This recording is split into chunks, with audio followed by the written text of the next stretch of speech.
সহপাঠী আমাদের বন্ধু আবু সাইদের সহপাঠী বড় ভাইদের রাহাজারি আমরা দৃষ্টান্তমূলক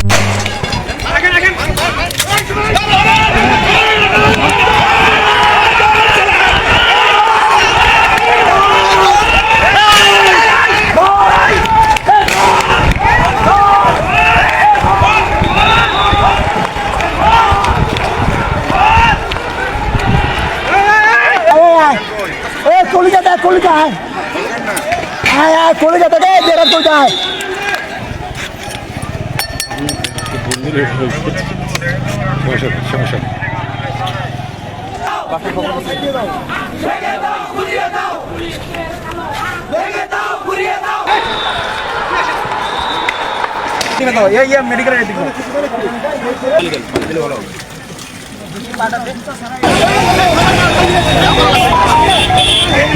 সবাইকে ফোন লাগাও।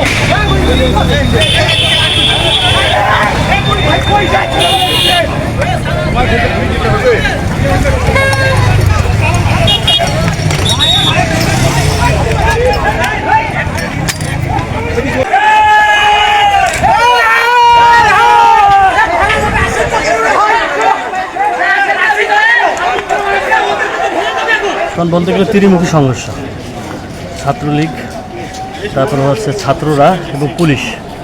ওই মুহূর্তে টিয়ার সেল যখন মারে তখন আমি ওখানে মাঝপথেই ছিলাম। হওয়ার পরে টিয়ার সেল মারার পরে আমি তখন আর মানে স্থির হতে পারছিলাম না। পরে একটু এদিকে এসে গেটের দিকে এসে স্টে করছিলি, তারপর নিজেকে আর তখন আর আমি দাঁড়িয়ে থাকতে পারছিলাম না। তখন সেন্সলেস হয়ে গেছি। আমার সহকর্মী ভাইরা, বিভিন্ন চ্যানেল সহকর্মী ভাইরা, আমি সেন্সলেস হয়ে গেছি। পরে আমাকে মেডিকেল এখানে নিয়ে আসছে ক্লিনিকে। আমি বকেটটা পরে আর পড়তে পারতেছিলাম। এখন পর্যন্ত তখন মনে হয়েছিল যে আমার মনে হয় আর বাঁচার সম্ভাবনা নেই। এখনও কথা বলতে পারতেছি না, মনে হচ্ছে যে ভিতরে যেন আগুন জ্বলতেছে।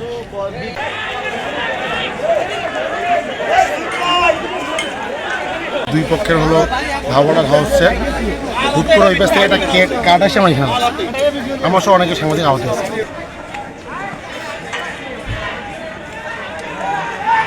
আমরা পেশাগত দায়িত্ব পালন করতে এখানে গেটে দাঁড়াইছিলাম, যখন পুলিশের সঙ্গে আন্দোলনকারীদের এক পর্যায়ে হাতাহাতির ঘটনা ঘটে, সংঘর্ষ বাধে।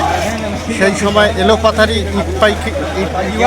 পাটকেল ছোড়াছড়িতে আসলে মানে ওই ছাত্রদের নিচের আঘাতে আমি আহত হই।